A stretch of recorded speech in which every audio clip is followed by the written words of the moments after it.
Students, welcome to Rishi Academy. நம்ம today Dinamani news paper analysis பார்க்கலாம். மகாராஷ்டிரா புதிய முதல்வர் ஃபட்னாவிஸ். மகாராஷ்டிரா எலெக்ஷன் ரீசன்ட்லி நடந்து முடிஞ்சிருக்கு. டோட்டல் லெஜிஸ்லேட்டிவ் அசம்பிளி சீட்ஸ் எவ்வளோ பார்த்தீங்கன்னா 288 டோட்டல் எம்எல்ஏ சீட்ஸ். இந்த எலெக்ஷனை பொறுத்த வரைக்கும் மகாயுத்தி கூட்டணி கட்சி 230 இடங்களை வெற்றி பெற்று அவங்க அரசாங்கம் ஃபார்ம் பண்ண போகிறாங்க. பட் இதில் பார்த்திங்கன்னா பிஜேபி தனிப்பெரும் கட்சியாக உருவெடுத்திருக்கு. டோட்டல் பிஜேபி 132 சீட்ஸில் வெற்றி பெற்றிருக்காங்க. ஸோ தற்போது மகாராஷ்டிரா பொறுத்த வரைக்கும் புதிய முதல்வர் ஃபட்னாவிஸ்.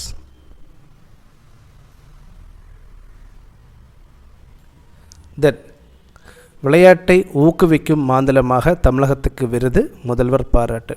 ஸோ இந்த விருது கொடுத்தது யார் பார்த்திங்கன்னா இந்திய வர்த்தகம் மற்றும் தொழில் கூட்டமைப்பு சார்பில் இந்த விருதை கொடுத்துருக்காங்க. விளையாட்டை ஊக்குவிக்கும் மாநிலமாக தமிழகத்துக்கு விருது கொடுத்துருக்காங்க.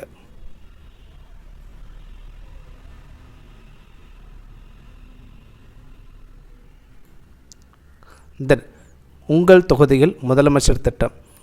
இந்த திட்டம் பார்த்திங்கன்னா சட்டப்பேரவையில் விதி 110 கீழ் இந்த திட்டத்தை தமிழக முதல்வர் கொண்டு வந்தாங்க. இந்த திட்டம் பிரகாரம் மக்களுடைய கிரிவன்சஸை கேட்டு தெரிஞ்சுப்பாங்க. அதுக்கு பிறகு பார்த்திங்கன்னா குறைகளை தீர்த்து வைப்பாங்க. இதுதான் இந்த திட்டத்துடைய அப்ஜெக்டிவ். தென் சிறைவாசிகள் உறவினர்களிடம் வீடியோ காலில் பேசும் வசதி, சட்டத்துறை அமைச்சர் எஸ் ரகுபதி பெருமிதம். தமிழ்நாட்டிலே முதலாக இந்த ஒரு விஷயத்தை கொண்டு வந்திருக்காங்க. சிறைவாசிகள் அவங்களுடைய ரிலேட்டிவ்ஸ் கிட்ட வீடியோ காலில் பேசலாம். 1 மந்தில் பார்த்திங்கன்னா 10 டைம்ஸ் பேசிக்கலாம். அண்ட் 1 டைம் கால் பண்ணும்போது மேக்ஸிமம் 12 மினிட் வரைக்கும் வீடியோ காலில் பேசலாம். இந்த ஒரு விஷயத்தை ஜெயிலில் கொண்டு வந்திருக்காங்க. அண்ட் அதே மாதிரி சிறைவாசிகள் அவங்களுடைய கல்வியை இம்ப்ரூவ் பண்ணுறதுக்காகவும், எஜுகேஷனை இம்ப்ரூவ் பண்ணுறதுக்காகவும், அண்ட் அவங்க புக்கு படிக்கிறதுக்காகவும் நிறைய லைப்ரரி நூலகம் கொண்டு வந்திருக்காங்க. இதற்காகவே 2.8 கோடி இன்வெஸ்ட்மெண்ட் பண்ணியிருக்காங்க தமிழக அரசாங்கம். Editorial page. பொது விநியோகத்தில் சேதாரம். இதில் public distribution system or ration ஷாப்பில் நிறைய பொருட்கள் வேஸ்ட் ஆகுதுங்கிறத இதில் சொல்லியிருக்காங்க.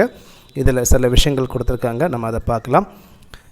இந்தியாவில் பப்ளிக் டிஸ்ட்ரிபியூஷன் சிஸ்டம் இதை 1960 அன்னைக்கு இருந்த பிரைம் மினிஸ்டர் ஜவஹர்லால் நேரு கொண்டு வந்தாங்க. இந்த பிடிஎஸ் கொண்டு வரதுக்கு முக்கிய காரணமாக இருந்த நபர் யார் பார்த்திங்கன்னா அன்னைக்கு இருந்த அக்ரிகல்ச்சர் மினிஸ்டர் எஸ்கே பாட்டீல் தான் இந்த பிடிஎஸ் சிஸ்டம் கொண்டு வரதுக்கு முக்கிய காரணமாக இருந்தார். தென் அதற்கு பிறகு பார்த்திங்கன்னா இந்தியா அமெரிக்காவுடைய PL480 ஸ்கீம் பிரகாரம் அமெரிக்கா கிட்டே இருந்து வீட் அதிகமாக இம்போர்ட் பண்ணாங்க, வீட் வாங்கினாங்க. தென் அதற்கு பிறகு தான் பார்த்திங்கன்னா இந்தியாவில் க்ரீன் ரெவல்யூஷன் தொடங்கினாங்க. தென் தான் பார்த்திங்கன்னா இந்தியாவில் அதிகமான க்ராப்ஸ் கல்டிவேஷன் பண்ணி ப்ரொடக்ஷன் பண்ணாங்க.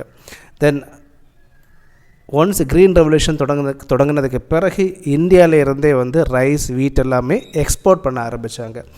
தென் 1997 பிடிஎஸ் சிஸ்டமை டெவலப் பண்ண தொடங்கிட்டாங்க. இந்தியா ஃபுல்லாகவே கொண்டு வந்தாங்க. அண்ட் அதை மேம்படுத்தினாங்க.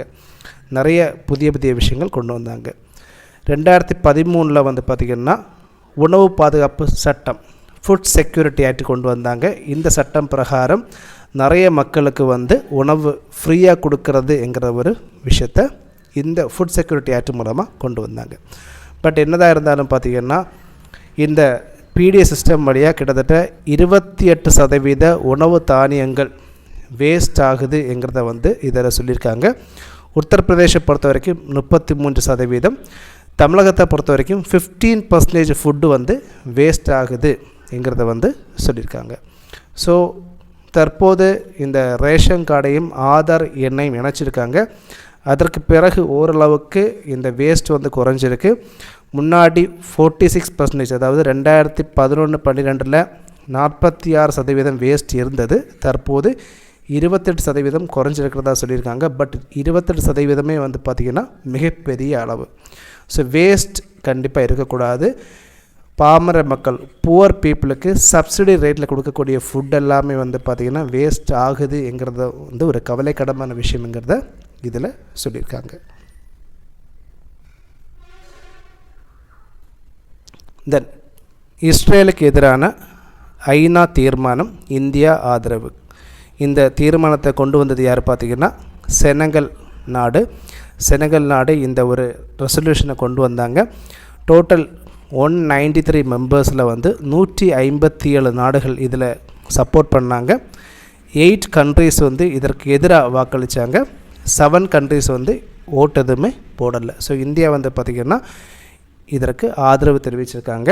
ஸோ இந்த ரெசல்யூஷன் பிரகாரம் 1967 பாலஸ்தீன் எப்படி இருந்துச்சோ அதே மாதிரி தற்போதும் இருக்கணுங்கிற ஒரு ரெசல்யூஷனை கொண்டு வந்திருக்காங்க. ஸோ எந்த விதமான ஆக்கிரமிப்பும் இல்லாமல் 1967 இஸ்ரேல் பாலஸ்தீன் 2 இடங்களும் எப்படி இருந்துச்சோ அதே மாதிரி இருக்கணுங்கிறத ஒரு ரெசல்யூஷனை கொண்டு வந்தாங்க. செனகல் நாடு கொண்டு வந்தாங்க. இந்தியா அதற்கு ஆதரவு தெரிவிச்சிருக்காங்க. தென் நெக்ஸ்ட் ஒன், தொழில்நுட்ப கோளாறால் தாமதம், இன்று பாய்கிறது PSLV C-59. PSLV C-59 இந்த ராக்கெட் மூலமாக ஒரு ஸ்பேஸ் கிராஃப்டை லான்ச் பண்ண போகிறாங்க, ப்ரோபா 3.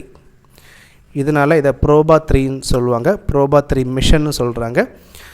ஸோ இந்த ப்ரோபா 3 மிஷன் இதை டெவலப் பண்ணது யார் பார்த்திங்கன்னா European space agency. European space ஏஜென்சியோடைய ஆர்பிட் டெமான்ஸ்ட்ரேஷன் மிஷன் தான் இந்த ப்ரோபா 3 மிஷன். ஸோ இது வந்து பார்த்திங்கன்னா வெளிநாட்டுடைய ஒரு ஸ்பேஸ் கிராஃப்ட். இதனால் இந்த மிஷனை வந்து எப்படி சொல்லுவாங்கன்னா commercial mission of new space India limited. இந்த நியூ ஸ்பேஸ் இந்தியா லிமிடெட் இந்த ஒரு அமைப்பை எதற்காக கொண்டு வந்திருக்காங்கன்னா இந்தியாவில் வந்து கமர்ஷியலாக சேட்டலைட் லான்ச் பண்ணுறதுக்காக தான் இந்த ஒரு அமைப்பை கொண்டு வந்திருக்காங்க. ஸோ இந்த ப்ரோபா 3 மிஷன் வந்து பார்த்திங்கன்னா ஒரு கமர்ஷியல் மிஷன். இந்த ப்ரோபா 3 சேட்டலைட்டுக்குள்ளாடி 2 ஸ்பேஸ் கிராஃப்ட் இருக்குது. ஒன்று வந்து பார்த்திங்கன்னா coronagraph spacecraft, then second one occulter space craft.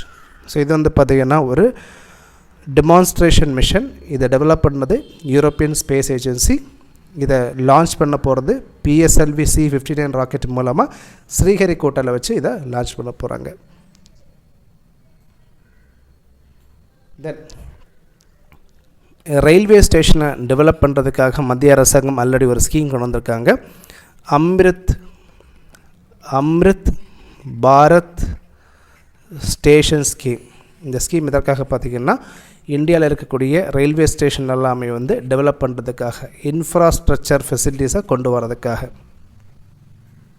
Online செயலி மூலம் மருந்துகள் விநியோகம் செய்ய திமுக MP எதிர்ப்பு. கர்நாடகாவில் ஒரு ஸ்கீம் கொண்டு வந்திருக்காங்க.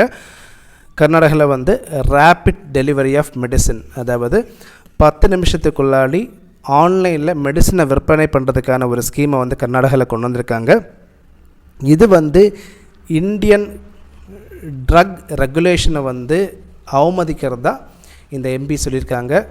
So drugs and cosmetics act 1940 பிரகாரம் இதில் என்ன சொல்லியிருக்காங்கன்னா ஒரு qualified pharmacist or medical professional இவங்க வந்து மெடிசின் ப்ரிஸ்கிரிப்ஷன் பண்ணி அதை தான் நம்ம கடையில் போய் வாங்கணும். இந்த ஆன்லைன் மூலமாக வாங்கக்கூடிய மெடிசின்ஸ் எதுவுமே ப்ரிஸ்கிரிப்ஷன் பண்ணாமல் வாங்கிறது. ஸோ இதனால் இது ட்ரக் ரெகுலேஷனை எகெயின்ஸ்டாக இருக்கிறதா இந்த MP சொல்லியிருக்காங்க. கண்டிப்பாக இது ரொம்ப ரொம்ப இம்பார்ட்டண்டான ஒரு விஷயம். ஆன்லைனில் மெடிசன் எல்லாம் விற்பனை பண்ணாங்கன்னா நமக்கு இது எதிராக மாறதுக்கான நிறைய சான்ஸ் இருக்குது. தென் நெக்ஸ்ட் ஒன், கொதிகலன்கள் மசோதா 2024. ஸோ இது வந்து பார்த்திங்கன்னா பாய்லர்ஸ் பில்லுன்னு சொல்லுவாங்க இங்கிலீஷில். பாய்லர்ஸ் ஆக்ட் ஒரிஜினலாக 1923 கொண்டு வந்தாங்க. இதை இப்போது திருத்தம் பண்ண போகிறாங்க. ஸோ இந்த திருத்தம் பண்ணக்கூடிய சட்டம் பிரகாரம் பாய்லர் மேனுஃபேக்சரர் கண்டிப்பாக அவங்க பாய்லர் யூஸ் பண்ணுறதுக்கு முன்னாடி சர்டிஃபிகேஷன் வாங்கணும், ரெஜிஸ்ட்ரேஷன் பண்ணிக்கணும். அவங்க ரெஜிஸ்ட்ரேஷன் பண்ணதுக்கு பிறகு ஒரு இன்ஸ்பெக்டரை வந்து ஸ்டேட் கவர்மெண்ட் நியமிப்பாங்க. இன்ஸ்பெக்டர் எதற்காக பார்த்திங்கன்னா அந்த பாய்லர் வந்து கரெக்டான வழியில் கரெக்டான ரீதியில் இருக்கா, கரெக்டாக ஃபங்க்ஷன் ஆகுதா, ரெஜிஸ்ட்ரேஷன் வாங்கியிருக்காங்களா இல்லையா, சர்டிஃபைடு பண்ணியிருக்காங்களா இல்லையாங்கிறத செக் பண்ணுவாங்க. அண்டு இதில் ஒரு சென்ட்ரல் பாய்லர்ஸ் போர்டு இந்த ஒரு அமைப்பை வந்து சென்ட்ரல் கவர்மெண்ட் உருவாக்குவாங்க அக்கார்டிங் டு இந்த அமெண்ட்மெண்ட் பில்.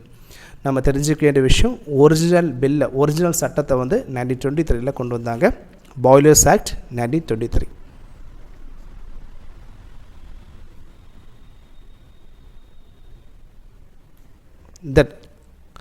ஆசிய மகளிர் ஹேண்ட்பால் சாம்பியன்ஷிப் போட்டி டெல்லியில் நடைபெற்றுட்டே இருக்கு.